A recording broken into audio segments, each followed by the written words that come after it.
a burning sword. Burnt! And be glad of that, my friend. Do you know the tale of the forging of Lightbringer? For I shall tell it to you.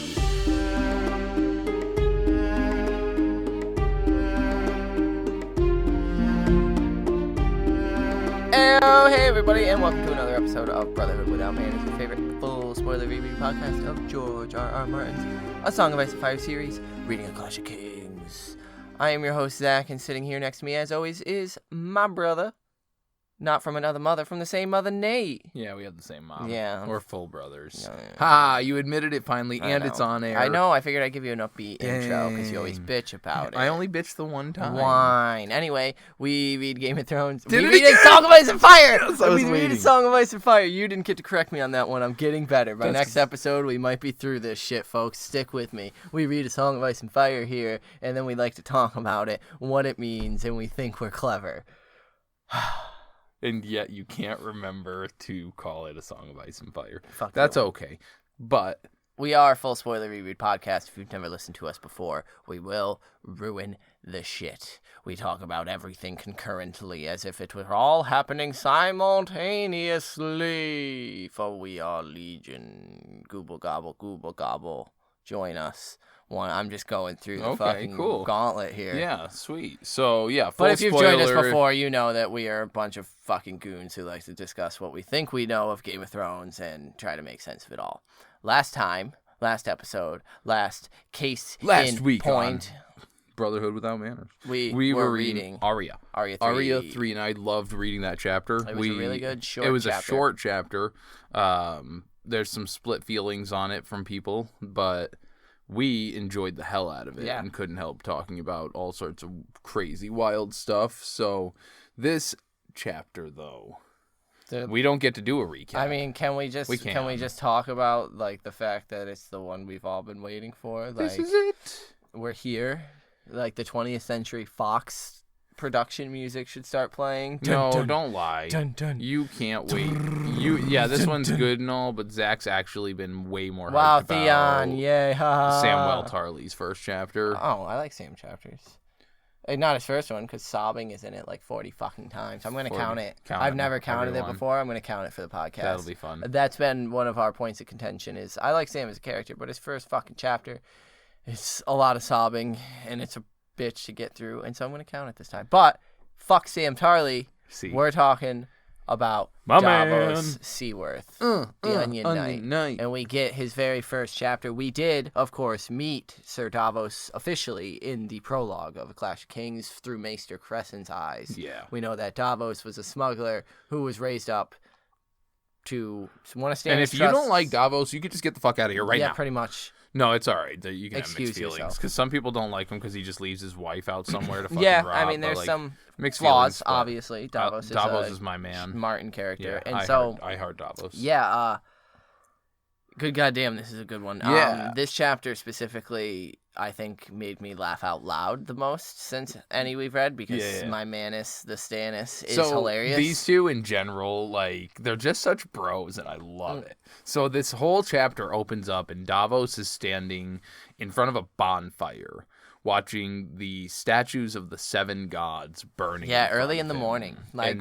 and, morning, everyone. Let's go watch the gods that you've worshipped burn. Yeah, exactly. So he's standing there with his 2 sons, Allard and Dale. Dale, thanks. It's right there, and I forgot. Dale. Such a normal name for... Do you think he smokes cigarettes and is paranoid about alien conspiracies? You know he That is. comet's bringing a death to us all!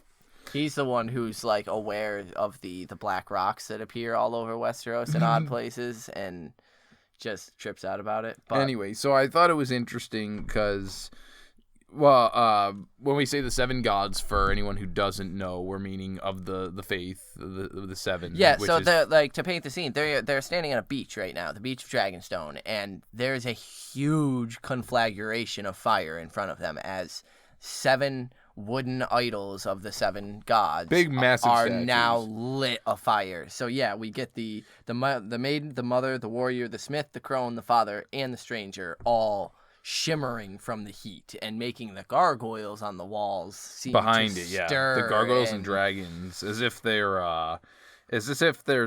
seeing them. He's seeing them through a veil of tears, or as if the beasts were trembling, stirring. And Allard, Davos' son, voices concerns that it's an ill thing to be burning the gods, and Davos thinks that he at least had the sense to keep his voice low, since things are tense currently on Dragonstone. Yeah. And he tells them, remember where you are, and...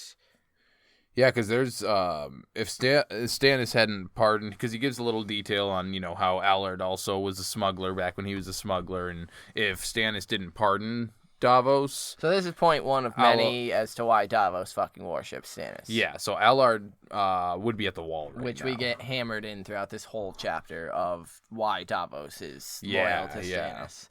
And... he thinks that hundreds had come down to watch the gods burn. The smell in the air was ugly, and it was hard not to feel uneasy at such an affront to the gods, for most of the men had worshipped them all their lives. Yeah. Melisandre is living her best life. Yeah, so she's out there in her robes, circling the fire 3 times, saying her prayer. Once she says it in Ashai, once in Old Valyrian, and then finally once in Common. Do you have the prayer? Do you want me to read the prayer? I don't have the prayer. She said, so it's, Rolor, come to us in our darkness. Lord of light, we offer you these false gods, these 7 who are one, and him, the enemy. Now... is there 8 gods in there? Is it the 7 and the stranger? Or is it... maid, mother, warrior, smith, crone, father, stranger. That's 7. Yeah. Who is and him the enemy? The Great Other. She talks about the Great Other. The Great Other, the absolute all-consuming darkness that is the complete opposite of Rolor. Yeah, so I just wanted to bring note to that. The Great Other. Yeah, she's... and alluding make sure. to that. So basically, it's who we're thinking either the Three-Eyed Raven is kind of in cahoots with in some way, whether working for him directly or. Well, later in Dance, she gets a vision of what I assume, and most of the community has assumed, is Brendan Rivers and Bran. And she sees him as the enemy. This is the Great Other and his servant. And so it's an interesting... as to who the Great Other actually is. Is it going to be like the leader of the others, as there was in the show, the Night King, if you will? Or is it going to be the Puppet Master? Someone we know, a Brendan Rivers type, that is someone we're now familiar with. But Queen Selyse, I think, is fucking hysterical, because she's sort of just... she's in it, man. Yeah, she's in it, and I had a buddy like this, shout out to you, Jordan, who, when you talk to him, likes to... kind of mouth and repeat back to you. Yes, I used to mention this to you back when I first met He would mouth Zach's and repeat back to you what you're saying, and it's usually it's just the last line. It's mainly because he's been in customer service for so long, so he's so used to making sure that he's engaging the customer, affirming the customer knows that he's listening and understanding. That's what Selyse reminds you of here, because she's fucking every last line. Melisandre's like, "Oh, and the gods save us, and the fire burns bright within us." I picture her as like that. As that super. Sorry, Jordan. I guess I'm comparing you to Queen Selyse, so you're gonna hate me for that. I see her as like that super pious woman in church that every Sunday she's in the very front row and like yells "Amen" the loudest, and she's the one standing at the preacher's elbow at the barbecue. And then preacher, you tell them every. See, but I don't see her as being super pious. I just see her as following the latest trend, like Melisandre is what's hot right now, and she's like, "Oh, I'm all about it." Like, so she's more of like the groupie outside of the Teen Mom or Jersey Shore taping. Like, I think it's more of that.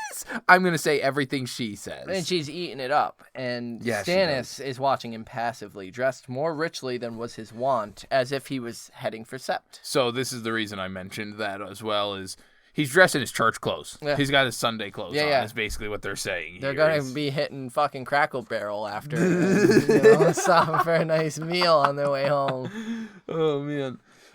So we learn here, though, that what happened to the fate here, to the Sept in Dragonstone. Yeah, the Faith of the Seven. The same exact Sept that Aegon the Conqueror used to pray at when he landed.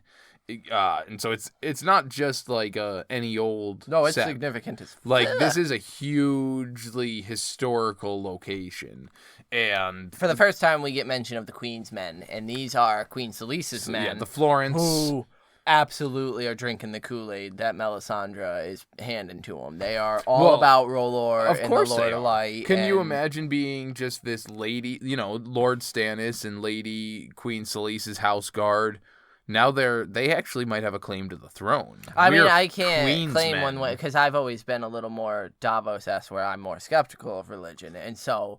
Like, I totally see Davos, like, yo, she comes swooping in here like a fucking hurricane. I came in like a wrecking ball. And, like, everybody's fucking loving it. God damn it, I need to stop singing on this podcast. So, I definitely see it as very culty with the drinking of Kool-Aid. Super cool, culty. And so, yeah, I could see it being that, but I also do feel it could be these house guards who the most they ever could have aspired to was maybe being knighted one day, but otherwise... Now they have the chance to be, like, the Knights of the King's Guard. Like, they could be, or Queen's Guard, the house fucking protectors. So they, like, eat it up. If they actually make it to that and we were protecting them, like, we're going to be set for life. Well, returning it back to the Sept, we learned that the Queen's men had torn it down, completely smashed the altars, just wrecked the shit. Because that's where the 7 statues that are burning right now came from. Yeah, they dragged those out. And so they didn't go in there without any kind of opposition. Sir Hubert Rampton and his 3 sons killed 4 of the Queen's men before a bunch more came in and subdued them. And so Stannis lost the support of Sir, Gunser Sunglass? Yeah, the most pious of lords told him that he could no longer support his claim, and he now shared a cell with Septon Barr, who ran the Sept, and Sir Hubard's 2 surviving sons. So Sir Hubard was killed. And this is where it says, like you mentioned, that Davos isn't much of a godly man. But he's been known to pray to the 7 now and then. Yeah, when he's casting off, he's to the father or to the mother, to the, And he feels ill as he's watching them burn. This is huge right now. This is the division that's in Stannis' ranks that will always remain in Stannis' ranks of, is trusting the Red Woman the right thing to do? And we're getting that laid out. Why he's trusting flat out right now of the division that it's causing. Of, yes, some people are for it. The Queen's men, Queen Selyse, they're drinking the Kool-Aid. And that's it. We'll see. The others are like, yo, you are legit burning our effigies, our holy symbols in front of us. This is a blasphemous occurrence. I think we'll get noticed. He'll bring attention that, none of the lords are going to trust him. And yet later on in the chapter, those very same lords will kind of give him this nod. And I think it's almost in recognition to that division. No, we don't agree with this Red Woman. We're not cool with this like you. And so we're kind of actually willing to acknowledge you right now because you also you're not a Florent. Yeah, and you're somebody who will tell Stannis. Like, we know you're his little buddy, but you'll tell him. Davos thinks that Cresson would have stopped this. He would have called it madness. But the old man drank a cup of death to free Stannis from Melisandre. But somehow her god shielded her. He would have gladly killed her for that. But what chance did he stand where a maester of the Citadel had failed? And man, you're shooting yourself short there, selling yourself short, Davos. Because I feel like while the poison is easier to be contradicted or counteracted by her, you fucking run a sword through her, Davos. I also think it's just significant that Davos will very much so embrace the wanting to kill her. Like, after Blackwater, he blames her for it, and he wants her dead. When he's found by Salladhor Saan after being out to sea for a while after Blackwater, he is going back to kill her. And Salladhor Saan is trying to talk him out of it, saying, don't do this thing. She's powerful. She's all-seeing. Like, and Davos is like, no, I need to save Stannis. I'm cutting out her fucking heart. She got my sons killed. So we see that he already is ready to kill her for Cresson. But that's just going to get exacerbated with fucking Blackwater. I also like how he just himself said, well, because we know he's not pious, and he follows that Citadel mentality, that this very scienced and learned man, he couldn't even stop her. What chance do I have? And so I like how much respect he's showing towards the Citadel. Yeah. And like, we'll kind of learn from Sam eventually that the Citadel's not exactly the most trustworthy place either. He also, I think it's more to do with Crescent. And well, Crescent yeah, was, with the wisdom. He says later that Crescent had wisdom, and that, I think, is what Davos looks up to. And we learn a little interesting bit here, that Septon Barr had told Davos that the gods' likenesses, the statues that were now burning, had been carved from the masts of the ships that carried the first Targaryens from Valyria. And then, just as a fun counterpoint to that, the Red Woman said that their beauty would make them all the more pleasing to R'hllor. Do you think that there's any kind of, now this is getting wild, like fucking crazy tinfoil shit, coming from Valyria, the boats that were made, do you think there was any kind of magic instilled in this wood, in these masts, in these boats? That's sort of why I noted it, because... And potentially fire is actually releasing magic, and so this is a much more impactful. The Targaryens were said to be able to do things with wood and stone and craft things that were unimaginable at this point in the world, are unimaginable, unfathomable to the people who exist in Westeros today. And so if their who's boats to say were... what their boats were capable of, made of, constructed with, infused with? Yeah, no, there may have actually been some huge not to mention the gemstones that have been put in this. Oh yeah, the repainting, re-enameled, they've been repolished, repainted. They're beautiful. They've been worked on with meticulous care over the years, and now they're burned because of how beautiful they are. So I'm going to read this next little portion of a quote that explains how these statues are currently laying out on the beach as they burn. And it says, "The maiden lay athwart the warrior, her arms wide spread as if to embrace him. The mother seemed almost to shudder as the flames came licking up her face. A long sword had been thrust through her heart, and its leather grip was alive with flame. The father was on the bottom, the first to fall." Is that just fucking laying out the Stark family... I don't know. Storyline? Just so much of it just jumps out to me with the father was first to fall. Yeah. Ned goes down. Now, the first part is the maiden lay athwart the warrior. Part of me almost thinks that has something to do with Sansa and Tyrion. Like, the warrior, which would be funny, that Tyrion I would almost think more the Hound. And I thought about the Hound as well as the other thing. But then the mother seemed to almost shudder as the flames came licking up her face. A long sword thrust through her heart. And then the final part there was the leather grip was alive with flame. And she's brought back to life because of the Lord of Light and the kiss of death from Beric Dondarrion. And it's just that the sword through her... it's definitely the imagery. Because Roose Bolton gets her with the sword through the chest, isn't it? Or is no, they cut her throat. Robb gets the dagger in the heart. And so, either way, the imagery is just... Yeah, the imagery is there, but I also feel it's meant more for the fact that this has been set up. When I was reading through it, my thing was that I took away more significant was, why was it that the mother was the one that was chosen to hold, quote-unquote, Lightbringer? Because that's what this is about. They put the sword into the effigy so that Stannis can walk up to retrieve it as a Azor Ahai reborn. So why was it that the mother was the one that was chosen? I took of that. The first thing that pops into my head is the mother, maybe the representation of Nissa Nissa. Well, that's what the imagery was for me, was like, even with when you compared it to the Starks, thinking about it in that term, is there something with the Starks where, Ned Stark and Catelyn forged a blade, it almost feels like there would be something there then, because that imagery doesn't just feel Stark related, it feels Nissa Nissa related, Lightbringer related, and that kind of makes related. You almost bring that idea of, if it's Catelyn and Ned created, Arya would be that's the it. warrior. It's one of them, Lightbringer. And is it Sansa? I would see Arya being a Lightbringer created by those two, a sword crafted. So does that mean Ned and Sansa, or Ned? We're not a fanfic podcast. I didn't finish that thought. We are. Ned and Catelyn fucked for 50 or 100 days and 100 nights. Hell yeah, tempered and fold the fuck out of it. Yeah. Anyway, moving away from that, nearby, Lord Celtigar coughed and covered his face. young Lord Bar Emmon had turned splotchy gray and looked ill. And the Meerman had been swapping jokes, enjoying the warmth of the fire. Finally, Lord Valerian, as you were getting ready to mention, I think, watched the king and not the conflagration. He's more interested in Stannis' reaction. And I really like Lord Valerian. So I do too, and he's the one I was talking about earlier. Because, I like is Davos is watching. Is more that's what I think. He might be more interested in Stannis than the fire.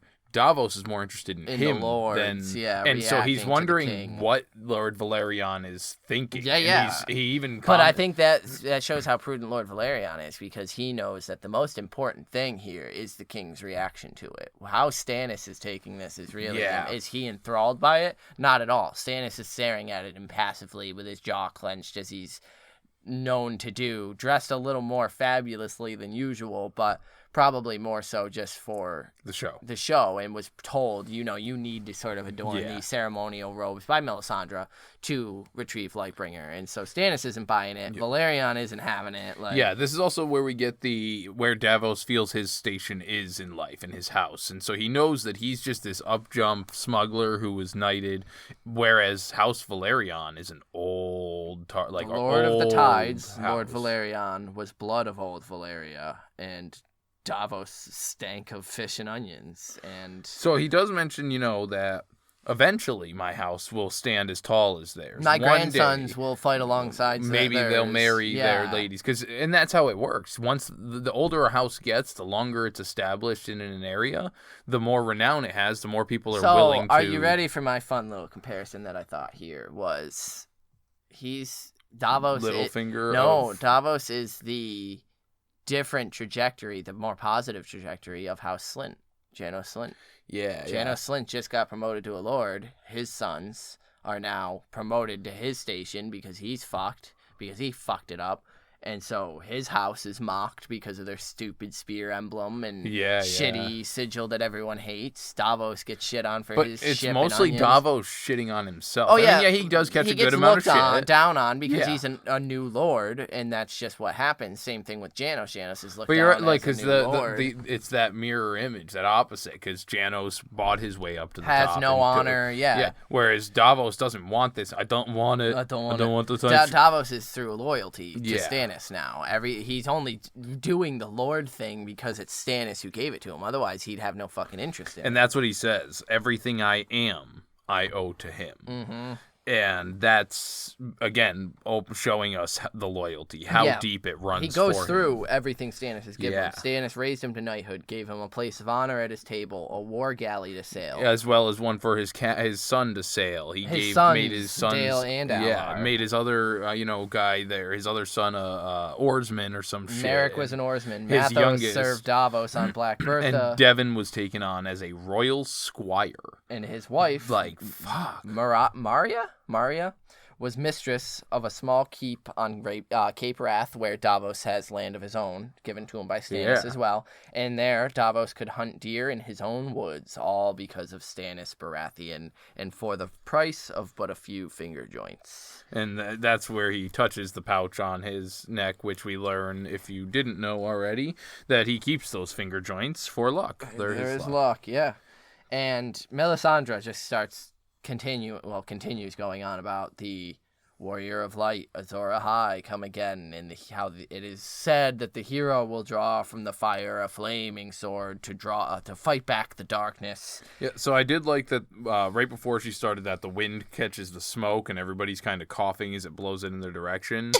And Davos says that that's just a taste of things to come. Many and more would burn before this war was done. Blackwater. Many and more. And but yes, continue. So she's talking about Azor Ahai, come again, draw a flaming sword from the fire. This sword will be Lightbringer. And Stannis steps forward as his squires equip him with a half cape and a large mitt. Big padded glove. One of these squires again being Davos' son, Devon. Somewhere behind Davos, Patchface began singing. Under the sea, smoke rises in bubbles, and flames burn green and blue and black. I know, oh, oh, oh. I hate this motherfucker because I guarantee he's jangling with some bells over there too. Just fucking... To me, this sounds like an underwater volcano.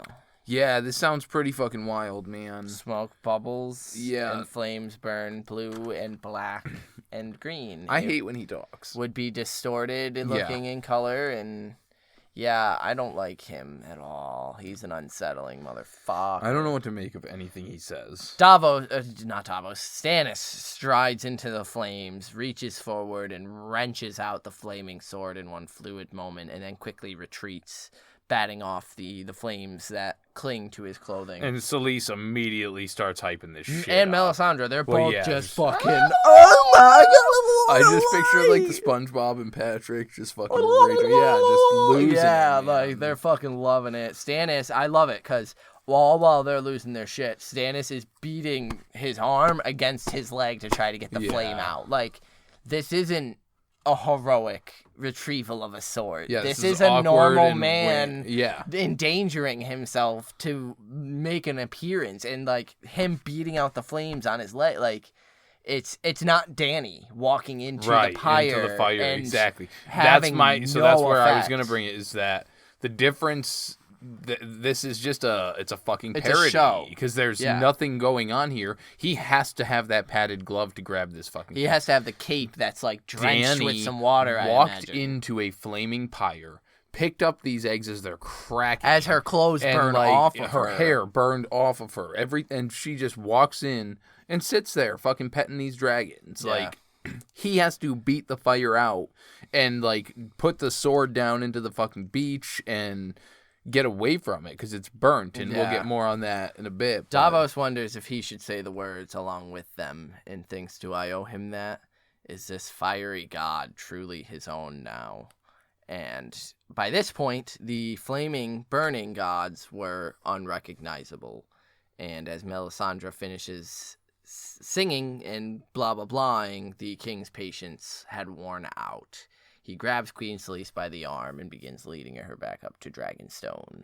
And as Stannis' squires gather around the sword, wrapping it up in a cloak, Davos notes that the red sword of heroes looks a proper mess. This is not the flaming sword that's keeping its form, that's still sharp and tempered. Yeah, no, this is the burning heap of metal. Like, this is nothing special at all. And the remaining lingering lords fall silent as they see Davos watching them, and he thinks that should Stannis fall, they will tear me down in an instant. And thinks that on the flip side of that, neither was he a Queen's man. He wasn't this devout buying Melisandre shit, so he doesn't have support there either. He's kind of in this odd middle territory of Stannis' camp, where he's trying to just tell Stannis true and kind of dodge around the Game of Thrones that is occurring around him. Yeah, so him and his sons join the groups as they're heading back out. They're leaving the beach. And they give they start talking about little Devon there. Allard is pissed. I like little Devon, though. Yeah. Let me tell you what. I don't know, there's something about him that little Devon, he's a fucking badass kid. Yeah, they're shitting on him. They're like, I guess like Davos is like, yeah, he did good. Like, he handled himself. And Devon is Stannis' squire. But yeah, and they're Allard, like, yeah, no, he managed to put the glove on without fucking it up, and it's like, yeah, of course, I feel you, Devon, because of course the dickish older brothers are like, oh yeah, no, he didn't fuck it up, good for him. And then Allard starts talking about the sigil that Stannis has adopted, the burning heart with the knife through it, and is kind of wary about that. And Davos is like, a man can change sigils. Yeah, it's fine. No like, deal. Look at us. And then he tries to tell Allard, like, you need to remember that you're not a knight yet. Like, maybe one day, but you're acting like you're more, like, live your station, bitch. As of right now, we are Stannis' men. We do Stannis' bidding until Stannis says otherwise. End of story. So he decides he wants a drink. I need a drink. And I just wanted to mention it just in case it comes into some place later on. They mentioned that the queen or Melisandre, one of them, has forced them to have some seasoned casks that aren't good for hauling water.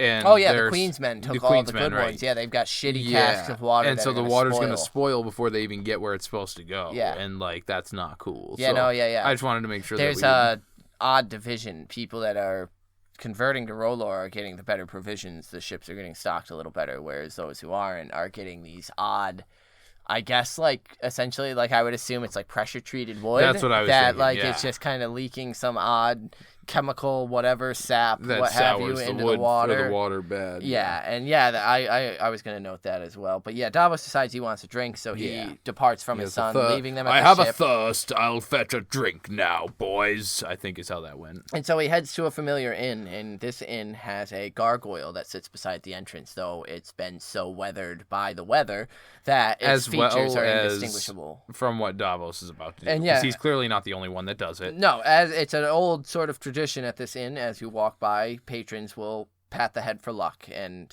Davos said that him and this gargoyle were old friends, which again, with Crescent, old friends with the gargoyle, and so this is Davos's place to come and contemplate things and think about. And I things. think that's what we're supposed to kind of be put at here. And so as he enters, we are going to make you wait a second while we convene our small council. So take a listen to that where we give our socials and you can hit us up. Otherwise, we'll see you on the other side. Deuce.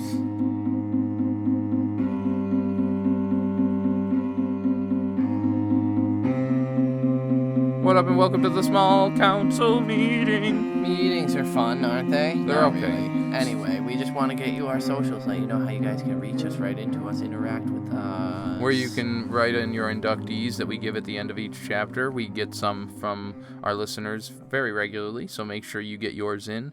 We accept them for any chapters, regardless of when they are. If you have a particular chapter you're reading now, if you're current with our current episodes and want to give one for this episode, for next episode, you can do that. You can get us anywhere online. Our email is the usual easiest one to get us. That's withoutmannersbrotherhood@gmail.com.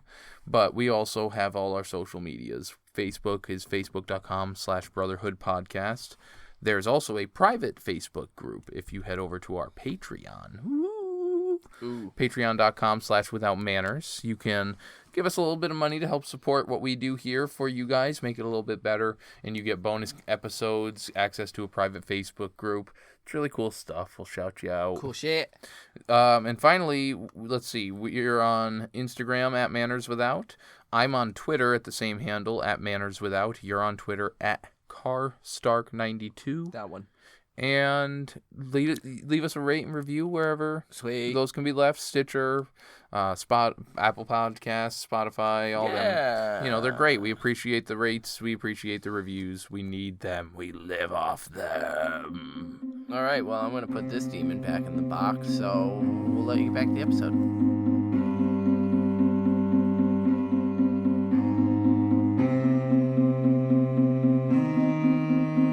So Davos enters into the inn and is immediately spotted by Salladhor Saan, who waves him over. They can't see you doing a wave over. That's okay. You can. Don't be fucking crazy about it. The Lanisi was a sleek, flamboyant man whose sleeves pooled on the ground around him, and that was his known fashion for throughout fucking everywhere. Everyone knew him as this extremely flamboyant pirate. I wanted to just note that I think that that's a very similar fashion style to the Tyroshis. Is that the ones that have the very colorful outfits and their beards dyed colors and all that kind of shit? Yeah. And so it's not outrageous in the world, but he's basically like I think of him like a mix between Captain Hook and Jack Sparrow. Just kind of very outgoing and big and flamboyant and great. A smuggler, as well as a trader, a banker, and a notorious pirate. And it was Davos who had actually gone to Lys to recruit him to Stannis' cause. Yeah, which is pretty cool. So, yeah, Salladhor Saan had invited Davos over to eat some grapes. Fuck yeah. And chat and... Brother, won't you eat a peach? They with the fruit with Martin, man. Always offering fruits and shit. But the finer things in life, man. Just, he's juicing, he's milking those grapes for all they're worth. So Davos wonders why he wasn't at the beach, the burning, the bonfire. The bonfire. Bonfire. That's like an extra big fire. But he tells him, oh, well, we have big old red priest temple in Lys, and they are always burning something at some crazy hour. And, yeah, it's basically I have that at home. Yeah. Like, I have a Nintendo at home, and so, like, I don't really want to play Nintendo, They bore me guys. with their fires, and soon they will bore King Stannis, too, if it can be hoped. And Tyrion.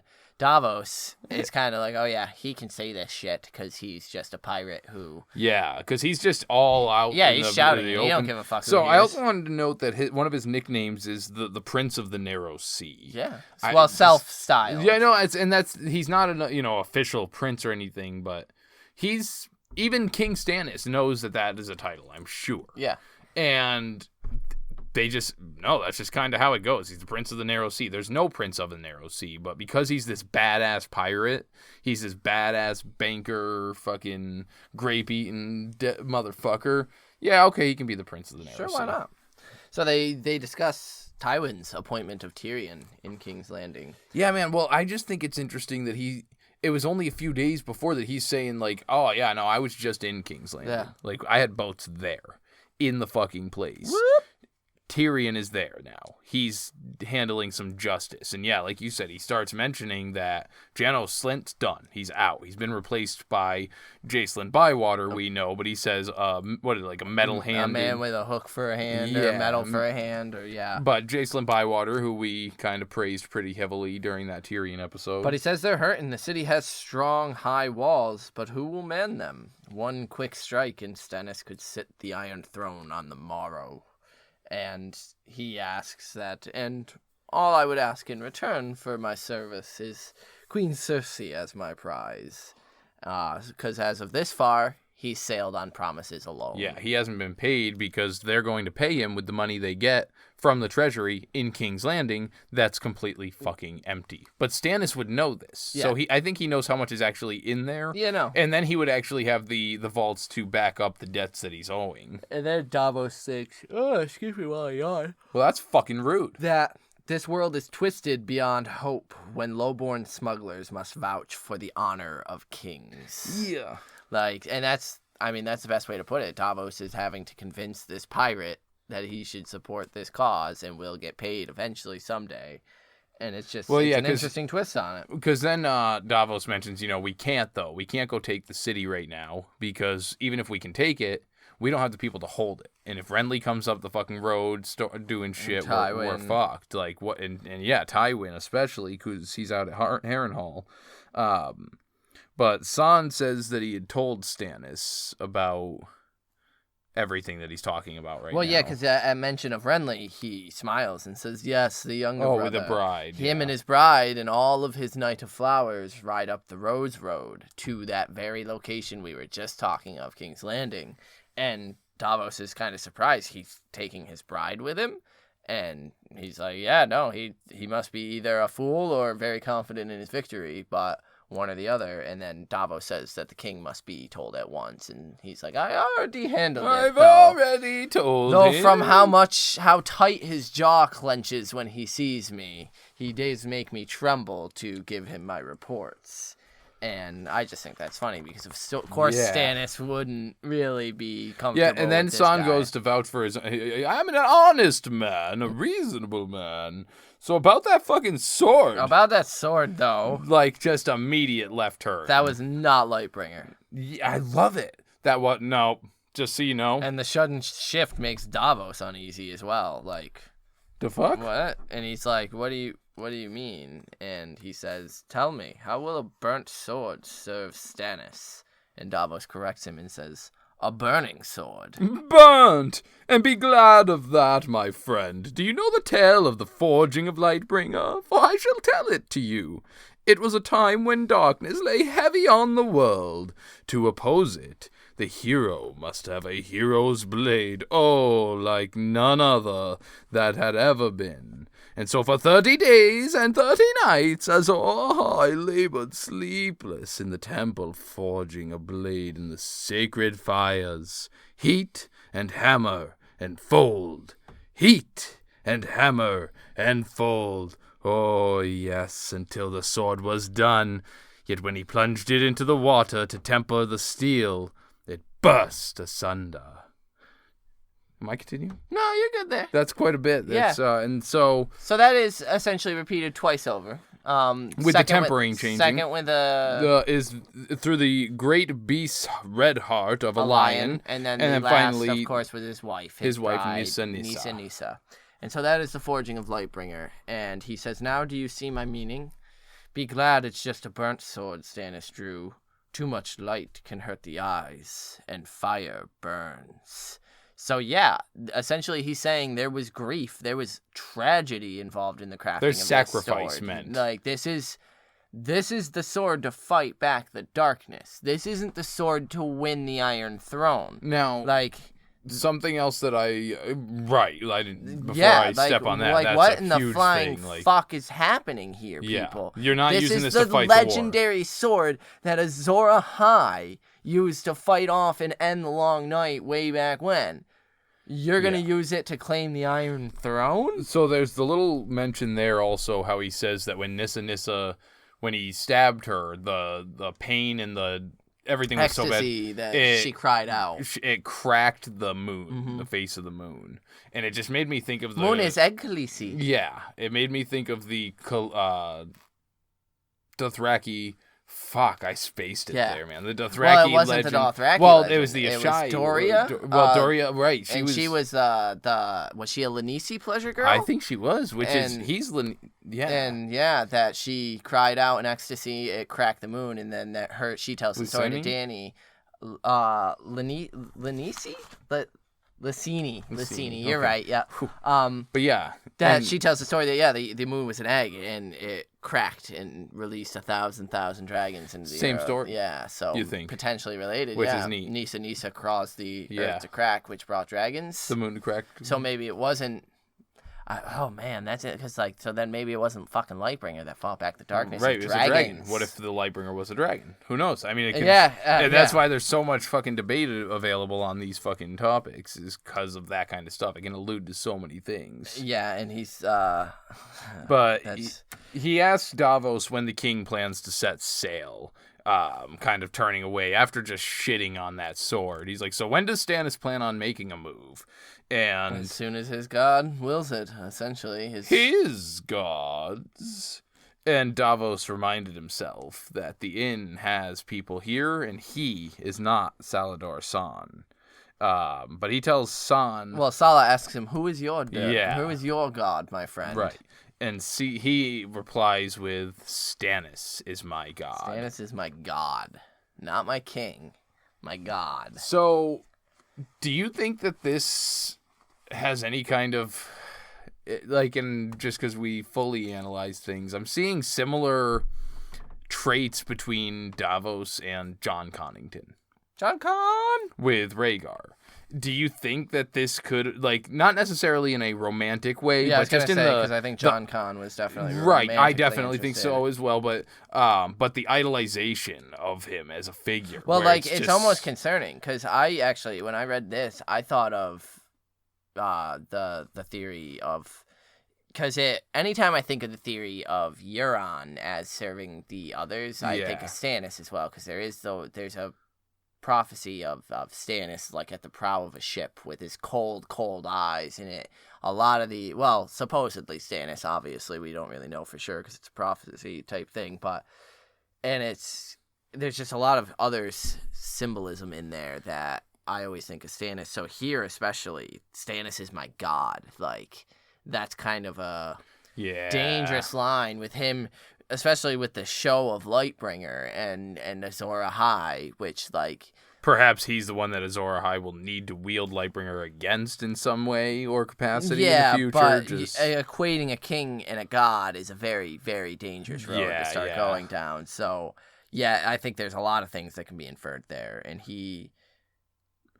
Salah begins leaving, asking Davos to tell Stannis that he'll owe him another 30,000 gold dragons come the black of the moon, which essentially I'm guessing is just a month. Yeah, basically he's just saying that, if in a month we haven't taken the place, then he owes me an additional 30,000 because, I'm just sitting here with my thumb up my ass. So Davos, and he swaggers out like he owns the place because he's a badass. And so Davos lingers a while, sipping his ale and thinking. And intelligently thinks about the burnt sword, but comparing it to Thoros of Myr's burning he recalls sword. being in King's Landing with Stannis during King Robert's tournament for Prince Joffrey's name day, one of his the one before name days. Ned's, yeah. And he remembers the Red Priest Thoros of Myr and his flaming sword, and everyone knew it was no true magic. It was just a green sort of oil on the blade or something that he ignited.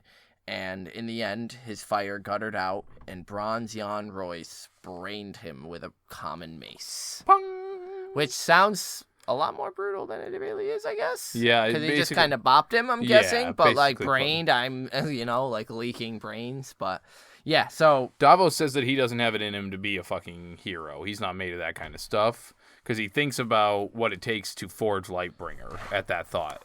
How there's not really... Well, and thinking of Thoros, too, he says a true sword of fire. Now, that would be a wonder to behold. A sword that's actually a fire, not damaged by it, but is, like what Lightbringer said, conjuring this fire, not affected by it, not lighting an oil on fire that's on it, but an actual sword of fire would be something miraculous to see, not these little tricks that they're doing. And then, he thinks of Nissa and... Yeah, how she's just... Well, he pictures his own wife and pictures trying to plunge a sword through her heart to temper this sword of heroes. And if that is the price of the magic sword, then it was more than he cared to pay. So Davos is like, fuck that noise. I don't want that sacrifice. Nope. Salladhor Saan is right. Like, that is a sword of absolute fucking nonsense. That's craziness. So he's done, and he leaves, making sure to give his little gargoyle friend a pat on the way out as well for luck. And he's back on a ship. Yeah, chilling on Black Mirtha, I think it is, when he's fetched by his son, Squire Devon, who has a big white horse with him to escort him to the king, who has commanded your presence. Yeah, he wants him there at once to the chamber of the painted table, and Davos is worried that he means to sail for King's Landing. Like, this is it. Here we go. He was worried, about what the king had to tell him, but he was pretty proud about his son looking so dapper. Yeah. So that's pretty good. So, he takes off, and at the Stone Drum, a dozen High Lords and Bannermen were just leaving as he arrives. Most of them ignore him. A couple give him curt nods. Yeah, so Lord Celtigar and Valerian each nod. But it's Axel Florent who stops, the Lord Uncle of Selyse, the queen. Yeah, for 10 years, he was also the Castellan of Dragonstone, while Stannis sat council for Robert's rule. But of late, he'd emerged as the foremost of the queen's men. Yeah, and so they exchanged some courtesies, but Davos doesn't really want to deal with him and thinks how he doesn't trust him because this motherfucker pledged for Renly. House Florent. House Florent did, right. And so he's just not really sure. Axel says that, they say the flames can give you visions. In the visions, I glimpsed beautiful dancers writhing around, maidens in yellow silk. It's a vision of Stannis taking the Iron Throne and what awaits us. And he saw fire swirling. I love it because Davos says Stannis has no taste for such dancing. And, pushes past him, saying, I only saw fire and smoke. Thanks. Okay, bye. And then he wonders why he stopped to talk in the first place. He was a queen's man. Davos, the king's. There isn't a common ground there. There's nothing for us to talk about. But when he enters, he sees Pylos sitting with Stannis, and they've got a bunch of papers and scrolls and books and shit in front of them. And Stannis immediately greets him. Come, look at this Come letter. read this letter, yeah. And this fucking cracks me. This is why I love Davos, because he picks it up, he's like, this is a very handsome letter, my lord. But I don't know what the fuck it says, I can't read. And then Stannis, I love it equally, I'd forgotten, and his brow, furrows in irritation, and he's like, Pylos, read it. And so he does. Pylos does. And it's the letter denouncing... It's his claim, yeah. Yeah. Joffrey's incest, Tommen's incest, Marcella's incest, I'm the real king, bow to me. And we get a little bit more of Stannis's... perfection, properness. Add a Sir to Sir Jaime Lannister, the Kingslayer. Whatever he is, he remains a knight. I love that he says that because we don't get that from any other character in this book. Mm-mm. Every other one, it's Kingslayer. We're lucky to get a Jaime if we get a Lannister at all. Yeah. Whatever else he is, he's still a knight. And then he makes them remove, Beloved from Robert, which again is just Robert. We didn't love each other. A lie. Take it out. Remove it. No, yeah, it's horseshit. it's a harmless courtesy, my lord, or your grace. No, a lie. Take it out. Like, I didn't love the I'm motherfucker. not gonna He fucking didn't love fluff me. the letter Yep. with like cushy words. And so, yeah, Stannis says that he will send out 117 copies Because of they this have letter 117 ravens. all over the realm. Some may get shot by arrow or storm, and say maybe 100 make it. Then 100 lords will have it read to them by their maesters, and will hear it, burn it, and swear it to secrecy.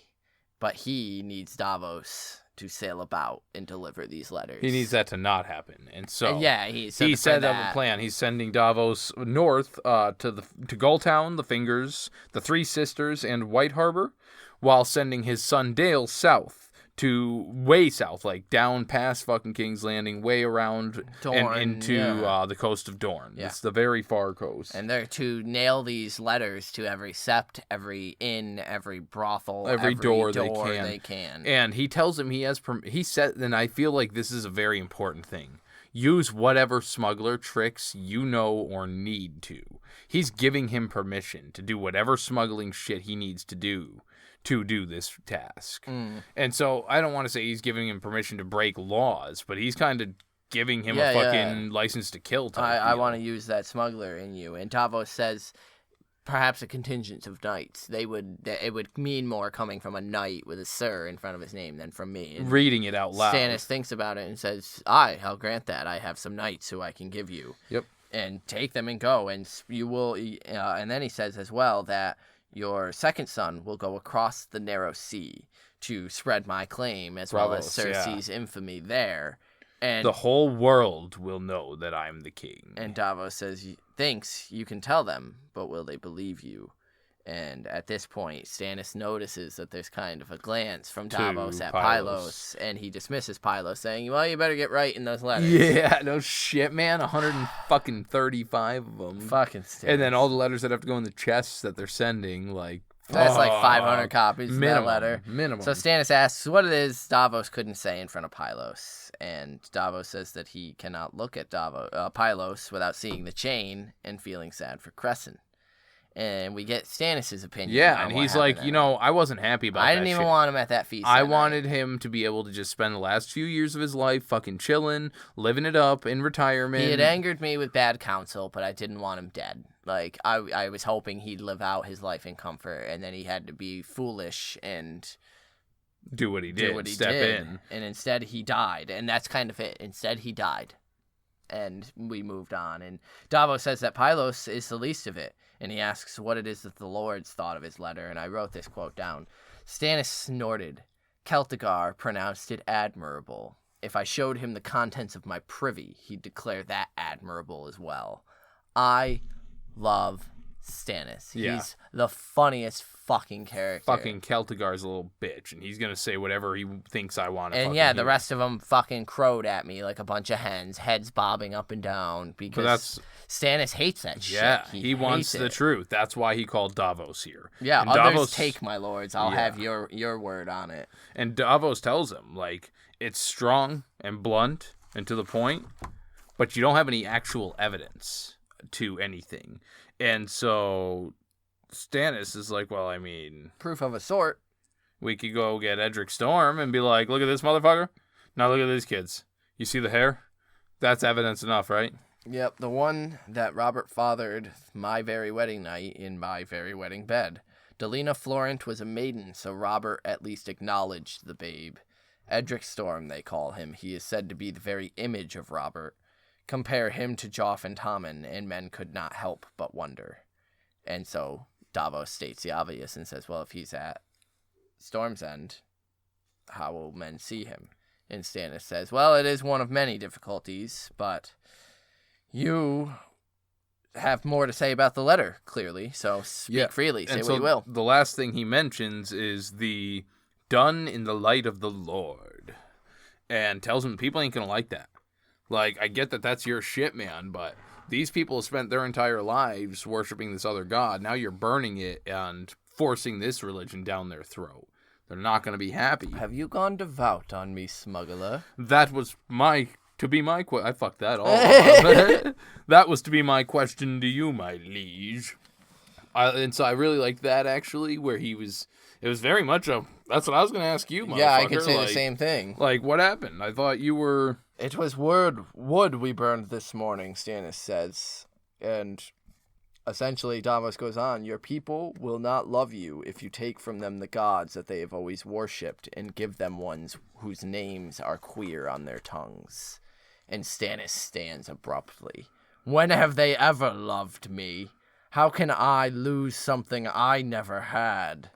I stopped believing in the gods the day I watched the wind proud break up in the bay.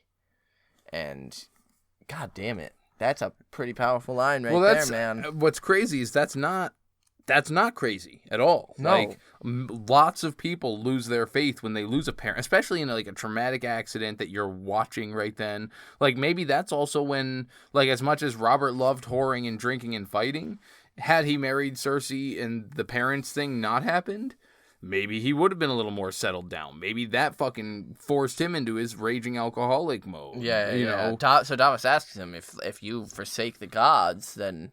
And Stannis finishes then him. why bother with the new one? Yeah, why bother with the new one? And he tells him, because Melisandre has power. And Davos jumps right at him. Crescent had wisdom. Yeah. And thinks, yes, but what sort of power? And he says that, Stannis says, I've trusted in his wisdom in your wiles for a while, and where's that gotten us? Like, we're no closer to anything else. And I've been laughed at, and I've been begging. There will be no more laughing. There will be no more begging. The Iron Throne is mine, by rights. But how do I take it? I have ships, and I have her. The rest of everyone else has more gold and more men. Yeah, more everything. And more everything. I have ships and her. If nothing else, a sorcerer who inspires such dread among her own men is not to be despised. A frightened man is a broken man, and perhaps she can do more. I mean to find out. I intend to find... Yeah, no, I fucking love it. Like, he's just... This is why I've got her here. Nothing else seems to work, so we're going to try this instead. And I mean, that's it. He's out of options, so he might have an ace in the hole here, or it might be nothing. But so to wrap it up, we are on the last paragraph here. I'm just going to read it because Stannis tells a bit of a story that I think explains a lot about his character. Okay. And he says, when I was a lad, I found an injured goshawk and nursed her back to health. Proudwing, I named her. She would perch on my shoulder and flutter from room to room after me and take food from my hand, but she would not soar. Time and again I would take her hawking, but she never flew higher than the treetops. Robert called her Weak Wing. He owned a gyrfalcon named Thunderclap, who never missed her strike. I called it a gryfalcon, not to interrupt you. Oh, well, sure. Who named Thunderclap, who never missed her strike. One day, our great-uncle Sir Halbert told me to try a different bird. I was making a fool of myself with Proudwing, he said, and he was right. Stannis Baratheon turned away from the window, and the ghosts who moved upon the southern sea. The seven have never brought me so much as a sparrow. It is time I tried another hawk, Davos. A red hawk. Bam! So yeah, I think he's always played second fiddle to Robert. He's never had the hawk that is the strongest, the fastest, the quickest. Yeah. And now that Robert's gone. He needs to step up and try ace in the hole. Try a new hawk at least. See what this one gets him. And so that is it. That's Davos 1 of A Clash of Kings. Yeah. Holy hell. That's outstanding. I love Stannis. That's so good. You got an inductee? Yeah. I'm going to give it to Royal Squire Devon. Devon Seaworth. Little Devon. Just because... he held himself admirably, putting on the oven mitt. Yeah, man. I like Little Devon. He's been pretty badass so far, so we'll get him in here in case he doesn't. I mean, it's got to be intimidating as fuck to be Stannis' squire. No shit, man, and like to be learning from that guy, and Davos actually mentioned that like his kids are learning. He knows how to read and write, so like he's on his shit. No, there isn't really a single one of Davos's children that I dislike. Even Allard, he was getting upset about the gods, and on Davos not recognizing that he is a lord, like a knight. You sell yourself short, father, essentially. Which is just the cocky, the arrogant, youthful, pride, definitely. So Little Devin, that's cool. For me, it's got to be Stannis the fucking Manus, man. He is laugh out loud funny to me in this chapter. A lie, take it out. Lord Celtigar would call the contents of my privy admirable if I should. He just knows these lords are just fucking full of their squawking shit at him to fucking tell him what he wants to hear, and he's not having it. And I just love how real he gets with Davos, where this kind of kingly wall comes down a little bit, and he wants to hash it out right here in the now. So King Stannis, and it's probably going to happen a million more fucking times for me because I just adore Stannis. Yeah, likely. Anyway, those are our inductees. We did get an inductee from our favorite French fry in France, Julian. Our French fry in France, Julian. Yeah. Who Nate's going to read right now. And so he writes in, what a treat. Davos chapter immediately made me think of Cat chapter. Now, I didn't make that comparison until I read your email, and I really liked that, interesting, actually. Yeah. Just that very analytical. Yeah. So the smart character taking time to say the right words at the right time, even when his thoughts differ. That gives us great insight about him and deeper understanding than in the show of the struggling support he shows Stannis. Yeah, which falls in line with that, him being idolizing Stannis. We didn't get the idolization of Stannis nearly as much. And not not being able to deal with the religious aspect of the turn as well. So finally, I get confronted to the tale of Azor Ahai and Lightbringer. While listening to countless Game of Thrones podcasts during Season 8, I've heard so many theories about that Lightbringer sword and Missa. Now I've read it, and that makes me proud. Anyway, there's a mystery the TV show didn't explain. Yeah, man, it wasn't super explained. It wasn't said anyway. The story of Nissa was never given in the show, so that was never coming up anyway. Lightbringer was mentioned when they were burning the statues and effigies, but they never got into Nissa bared her breast and Azor Ahai thrust it through to temper it. So Lightbringer was definitely one that they faltered on and kind of. But Azor Ahai, it really it evolves in interesting ways. Yeah, in the book, it's gonna be a thing. In the show, it really wasn't from the get go anyway. So he continues on. Good luck to Meister Pylos for having to write 150 identical letters. I agree. And finally, to conclude, my inductee. I would have wanted to induct Davos himself, but I already did only a couple chapters back, so I will have Melisandre join the Brotherhood. I like how she inspires great fear in her own side, proving she's a powerful, mysterious creature, and perhaps she can do more. I mean to find out. Nice. Enjoy your 7 gods burn away today, boys, and good luck. Holy shit. Coming at us. Valar Morghulis. As always, thank you, Julian. Yeah.